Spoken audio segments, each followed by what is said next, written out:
Hello, good afternoon or good morning. It's New Forest Morphs, Jared and Paul here. We have had a massive feeding session last night. Just to let you know that we fed over 220 animals, and of those 220, only 2 of them left them the next morning, and they were 2 little hatchlings, weren't they, Jared? Yeah. Was it the Purple Passion left one, and there was one other? And the Mojave Het Ultramel. And the Mojave Het Ultramel. Everything else ate, which is fantastic. So we're really pleased with that. And you had 3 of your assist feeds take for themselves as well, which was really good, Jab. Which ones were they? We had the black-haired lavender het pied. Yeah. We had one of the orange ghosts, or the hypos. Yeah. And then one of them was just like a het ultramel or a het pied, I don't know what it was. Excellent. So that's good. So we're gently bringing down the number of assist feeds. So every week, I think realistically, you should be able to get 3 or 4 of your assist feeds on food. And then hopefully within the next 2 or 3 weeks, Jared will have no assist feeds because it is a little bit stressful assist feeding an animal. But on the whole, I think we're doing pretty good considering we had 150 hatchlings overall. We're down to just 13 that need assist feeding, so that's less than 10. Not even that. It's actually 9. Is it 9? Is it 9? So that's really good, Jared. So pleased to hear about that one. The lock has come for Harry's Viv. We'll have a quick look at that, Jared, and maybe you can just show me how that works. Goes down there. Stops you from opening it. Twist, pull it off, and then you can open. Also, you'll notice we've moved the humidity and temperature reader because it was doing fine in the hotspot. We left it on overnight and it got up to 88 and stayed there pretty much the whole night. So now we're going to check the cool end and see what that goes up to. Okay, thank you, Jared. Now, in terms of the temps, Jared, have you got on your phone the graph of how temperatures are holding it in that new facility? So what we're going to do is we're going to hold back putting in the new snake into the facility because it ate a fluff yesterday. But the idea is we'll give it a couple of days to digest, and then we'll put the animal into the new Viv, and then we'll see how he settles in. You can see there, so the red line was overnight from 1 o'clock yesterday until about 10 o'clock today, and that's 88.5, and then you can see where it goes on the right hand side, it goes orange and drops down. That's where I've moved it to the cold end. So right now the cold end's reading at 74.5, and it says 97 humidity because the probe is in the cocoa husk, which is wet, so yeah, that'll be why. But it's looking good. Good ranges so far. No, I'm pleased with that, Jared. And then I think the other thing that I was going to ask you, Jared, is that when you put the probe actually on top of one of the hides, that's above the cocoa husk. Yeah. So that will give you a probably more realistic humidity reading. Yeah. But you're aiming for somewhere close to 70% would be ideal. Yeah. In the air. In the air. So I think it's quite nice that a snake, when it goes in there, the humidity's good, the temps are good. Of course, the true test will be when we put the snake in there. But he did eat. We'll just have a look at him. And I didn't want to disturb him, Jared, because the babies themselves, they move onto the hotspot, and I'm just going to show you how he's looking. You can see that he's just moved off the hotspot, but you can see he's getting very chunky, Jared. Yeah, that's good. And he fed nicely, so that's really good. And what we'll do is we probably won't give him another meal because I think he's being picked up in about a week's time, Jared. Yeah, and travel on an empty stomach. It's good. When this is another issue, I think a lot of people, when you're shipping a snake, if you want a snake to kind of be de-stressed, maybe hold back 1 week feeding before you send them off, because that way when they get there they'll be hungry, they'll be wanting to feed eventually, and the transition will go a lot better. So sometimes it's a good policy not to feed it for 1 week preparing for the travel. So we might do that. Or the other option, of course, we've got, Jared, is that when Harry comes, he can have a go at feeding his own snake. That's the other thing. But probably best that he travels empty. Yeah, travel empty. Yeah, we'll get him to feed maybe another snake, but I think it was a really good feeding session. I had to coax a snake to feed, and that was Bingo, who was the beautiful clown-pied leopard, banana clown-pied. And do you know how long it took me to get him to feed? I know, because you told me, but 7 to 8 minutes. 7 to 8 minutes. And I think the reason is because when we bought him, he was feeding once every 4 weeks, and so he's been a bit of a fussy feeder. Now with the new cocoa husk that's on its way, Jan, I think it'll be here this afternoon, we will put the new bedding in. But let me just show you this boy, and let me just show you what I had to do to get him to feed. He's an incredibly fussy eater. He's got up to 700 grams, so he is big enough to breed. And if we have a look at him, you can see he's so chilled. He doesn't get out of his ball. He likes to be in his hide all the time, and he likes to be in a ball. So he's very chilled. And even though there was food permeating within the facility, he wasn't in an S shape at all. And I had to actually lift the hide off him. I had to then heat up his 40 gram multi, and he wanted it really hot. And I was actually feeding him by slowly bringing it towards him, and he slowly woke up out of his sleep, started to do his tongue flicking, and he slowly moved towards the rat, showing an interest. Now, what I'm thinking here, Jared, is certain snakes need extra time to feed, and I wonder sometimes how many snakes we think, oh, they don't want to feed and we haven't got time to mess with them, we just leave them and they never feed. And I think sometimes with fussy eaters you've got to kind of get them back into feeding instincts. So I think I was pleased because it's been 3 weeks since he's fed, and even though it took me 7 or 8 minutes to feed him, he took it very aggressively in the end, but he wanted to back the multi into the corner. So what I did is I pulled him back and I got him to come out and to start to slowly hunt, and it took 5 times. I had to present it 5 times to him before he took it, and when he took it, no problems. So I think as a breeder you get used to your different snakes. Some are going to be incredibly fast takers, others need to be played with for a little bit and just have to have patience. I'm hoping eventually once he starts locking and breeding, Jared, his feeding instincts will kick in, and I think they did for a while. In the small tub he was feeding really well every week. I think we've put him into a larger facility, and this is the thing about moving your snakes up. That's why I always recommend small hides or medium-sized hides, so that the transition goes better. I think once he's on cocoa husk, Jared, I think that will help, will help a great deal. So that went really well. Now, Calypso, your girl on your side, came out and nailed another medium-sized rat, which is pleasing. And Bella, who's also renowned to be a bit of a fussy eater, she came out with so much aggression. It's the biggest strike I've got out of her since we've had her. Have a look at her, Jared, and just see how she's looking. She's actually in her hide, and she's digesting a decent-sized prey item. She looks good. And I think the fact is, Jared, that I think she's getting ready to breed. So she shed out last week, and she only likes multis, so we had to give her a large multi, and I think those big multis have got her up to size, Jared, and I think if we keep on giving her 3 of those a month, I reckon it will give her the power and sustainability to produce a lovely clutch. So I think when it comes to feeding your animals, getting to know your animals is very important, and I think once you get to know your animals and you know what they prefer, you present food to them. The other thing that we did is on the hatchling side, Jared, we've got quite a few of our snakes going up to 30 gram multis, haven't we? But also there's that in-between transition where you don't want to give them a 30 grammer, you'd rather give them a 20. So I think the fluffs are about 10 to 15 grams, are they, Jared? Or what? Yeah, they're 10 gram. They're 10 grams. So at the end of the session, Jared, we had about 20 fluffs left over, didn't we? So Jared very carefully went in and represented a second fluff to some of the hatchlings because they are at that transitional stage, and by giving them that second fluff, I think it will give them extra growth potential. So I think sometimes it's good to give them 2 prey items if they're small, and then prepare them for a 30 grammer in the next 3 or 4 weeks. But I think everything else ate really well, Jared, and I think we had some really good feeding sessions.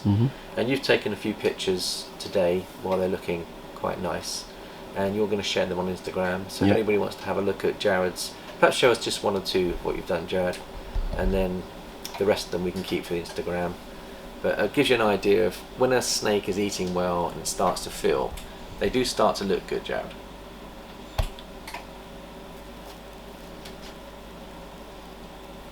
That's a lesser gravel clown. There's a pastel pied exantic.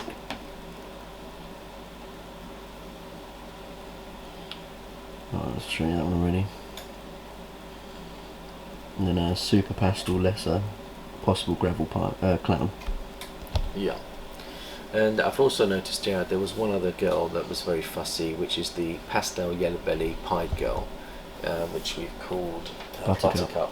Now, you presented a medium-sized raptor and she wasn't having it. Then we presented a decent-sized multi to her. She didn't want a big multi. So in the end I dropped it down to 2 40-gram multis and gave her 2, and she took smaller meals. So if a girl or boy prefers smaller prey items, it's worth trying to work out what they're going to take. But obviously you want them to have more than 40 grams, you want them to have up to 100 grams to keep them sustained for the breeding season. So you have to take a very clever technique here, which is to give them 2 meals. So you present them one at the beginning of your feeding session, then you'd go back to the end of the session, make sure it's taken that and digest and taken it in, and then you see whether she wants to come up and take a second. And often that's the case that we have to do. Any fussy girls that are a bit particular, we use a strategy to give them 2 small meals rather than 1 big meal. So I think it's trying to unlock it, and I think when she starts locking and when she starts breeding, I think that she'll go into build mode and she'll start to really take whatever's put in front of her. The other good news is we had one snake, Europa, that hadn't eaten for ages, Jared. And let me show you her, because she's the spot-nosed vanilla het clown girl. Well, she's a I think she's a spot-nosed het clown actually. She hasn't eaten for months, and she took her first meal yesterday and she took it very aggressively. Now, have you noticed that most of them go onto their hot spots, Jared, because they're digesting their food? Mm-hmm. So this is the other benefit of having a hot spot, is they need the extra belly heat to help digest the prey item. And so that makes the snake feel comfortable. And you'll see that a lot of them are actually moving into there. I also gave Tattoo 2 multis. Now you can see that he's right on the hot spot. Can you see? Now I've purposely kept the boys on 84 temps, Jared, because I don't want them to overheat their sperm and ruin the sperm. So I've actually dropped the temp for the boys down. So he's chosen to be at the very back end of his rub, which is showing 85 degrees temp, because he's taken 2 prey items up, which is basically going to give him more ability to digest what he's taken. Now he's only about 600 grams, so I'm giving him an extra meal because it will get him sustained, ready, because he's got quite a big job to do for this season. And what we don't want to do is we don't want to take in a boy that is actually just on the edge of breeding and then put him through 3 or 4 girls that he won't be able to sustain. So what we're doing here is we are breeding with him, but we're also noticing that while we're breeding he's eating well, and while they're eating well you want to give your boys sufficient food to get them up to size. So I think that's a good strategy. The other good news is that we also fed the beautiful het puzzle boy, the black pastel fire, and I think it's got one orange dream in there as well, Joe. So let's have a little look and see how he's settling in.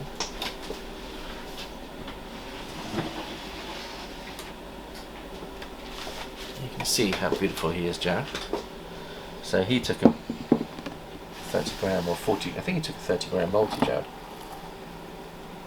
You see, he's on the hot spot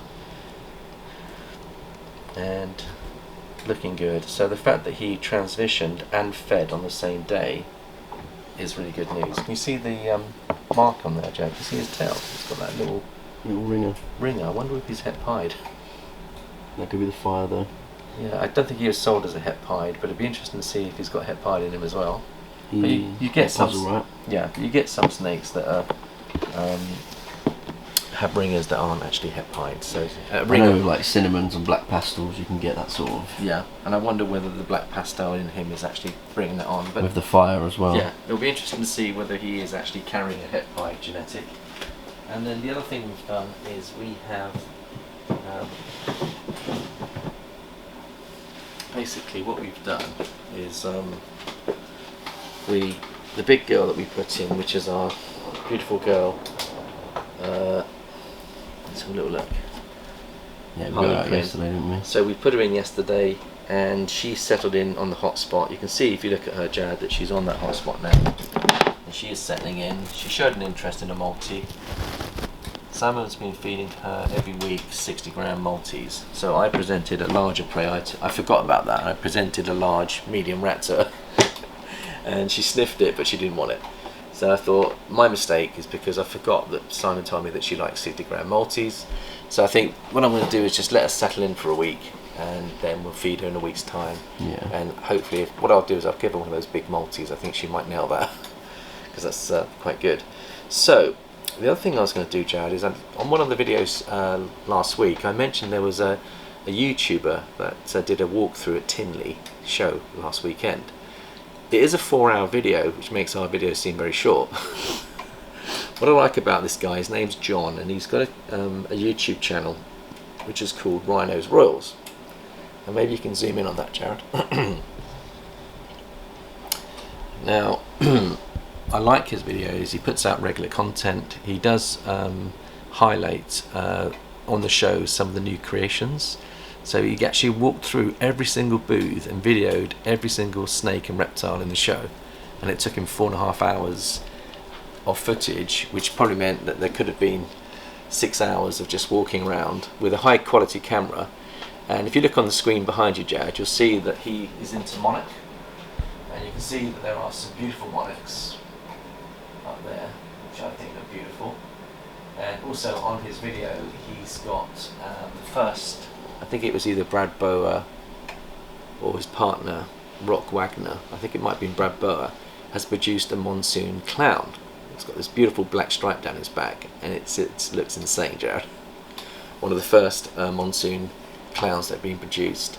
So I think the nice thing about us not being able to visit Tinley or go to the US is that we can watch these videos and get inspiration from what the top breeders are creating, because Tinley is the mecca of the ball python industry, and you'll find that the majority of vendors there are going to be at the top of their game, and therefore they're going to be producing some of the top animals for us to look at and get inspired by and actually think, wow, really attractive. So it is a 4-hour video. I've only got through the first 2 hours of that video, Jan, and you'll see that what he's done on his YouTube channel, he's got little separation marks. You see there's about 20 different bars at the bottom, and you can click on each bar, and each bar represents a segment of the show. And he doesn't just cover ball pythons, he covers other snakes and reptiles. I think it's a really good video, and I wanted to give John a shout out. And this is his channel here. You can see that's the video that I recommend watching. And while you're cleaning snakes, Park top 5. Yeah. That's not 4 hours. Oh, that was a different one. But the which one have I got? Hang on a minute. Let me just see. Well, the one up on the screen there, Jared. It's called. This is awesome. NARBC Tinley Park, October 24th. That's right. Exactly right. So, but let me just flick through his channel. Now, what he does, he also talks about what's available on Morph Market, and so under the auctions, he's letting us know in advance what's available and highlighting some of the quality genetics out there that are going for good prices. So anyone that's getting into the hobby or wants to upgrade, I think his videos are quite helpful. I say he likes his monarch. He's actually used one of our video clips on his Halloween last year, where he was looking at our 2-headed snake, Jared. Oh, He yeah. thought it was weird and wonderful. So I think he's got a drama background because he can make his videos very creative. So I enjoy watching his channel. I think he's got really good diction, clarity. I think he's a professional salesperson as well, so he knows how to present. And I think his videos are of high quality, and he puts a lot of time and energy into making his videos. So I think I'm going to give John a shout out there. Now, the other thing I wanted to do is Mark and Callum have had their first lock of the season, Jared. Nice, congratulations. So, yeah, let me just show you a picture of what they put together. So in he goes. So I think he's got a banana boy in there. I don't know if you can see that. Shall I zoom it up? So this is their first project for this new season. Nice. Yeah. I'm trying to work out what he's put the banana to. Can you see what he's put it to? It looks like, I'm not sure, a fire or a normal. Maybe it's hep or something. Yeah. I'm just going to have a little look and see. Well, let's have a look. There's the lock. Let me show you the lock. So you can see the lock. And you can see there's a shed in there, but there's the lock. So it's always lovely, and Mark and Callum are coming down to visit with us next week, Jared, or this weekend. So we're looking forward to seeing them, and I think Callum wanted to start the process, so he's really pleased with that. So many congratulations. And then we've also got, Jared, you sent me some pictures of some of the projects we were talking about yesterday. And I'll give you an example of one here. This is a Pastel Enchi Fire DG. And we're looking to produce one of those, aren't we, Jared? Yeah. Yeah. Do you like the look of those? Yeah. So to achieve that... Like a bumblebee. It looks like a bumblebee. Now let me just show you, to achieve that, what we've got, which we don't really often bring them out, but both girls fed beautifully yesterday, Jared. Ember and Vesta are the two girls that are in that project. So let's bring them out and have a look at them.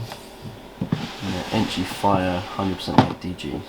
This is an Enchi Fire Het DG that we produced 3 years ago, and they've both got good weight in them. They're about 2 kilograms each now, Jared.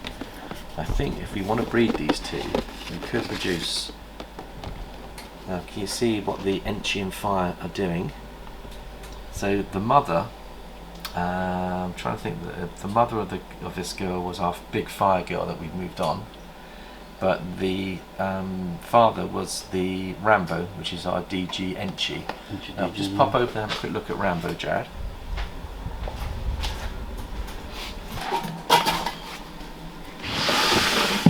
Beautiful. And he took a prey item yesterday as well. So I think, Jared, he's a very, very nice example of a desert ghost. I think it's a high intensity one. If you look at the size of her, Jared, I think she's about 2 kilograms. Yeah, she's a big girl. Yeah. So what we'll do is, in the next couple of weeks, in fact on Monday, when Mark and Callum come, we'll ultrasound her. She would have digested her food by then, and we'll ultrasound her and see how big her follicles are. But what we're going to do is we're going to put Bozo to her. She was 8 mil before, wasn't she? Yeah. So we've got 2 choices actually. If we want to get the desert ghost, we can put Bozo to her, which is a desert ghost clown. Or Het clown. These are the choices that we've got, Joe. That would give you the pastel as well, wouldn't it? Look at these 2 boys, and we're going to have to move these up soon because they're getting so big. Yeah. So these are our choices here with this project. This is the Het Pied. So that one is the Het Pied. Pastel DG. Desert Ghost, 100% Het Pied. So that would throw the Pied into the mix, which could be interesting. This one is Het Clown. He's a I pastel. think we go with the clown. Well, we've got 2, Vesta and why don't we do one each? If we do one of each, we get both genetics, but then we get them both into the clown pieds and the clowns, DG clowns. So you get that. I think that could be a really good one, Jared. And there'll be possible hets. We'll have to shed test. Yeah. So I think that's an exciting one. So I'm just going to put these back. And the other thing, Jared, that we can look at is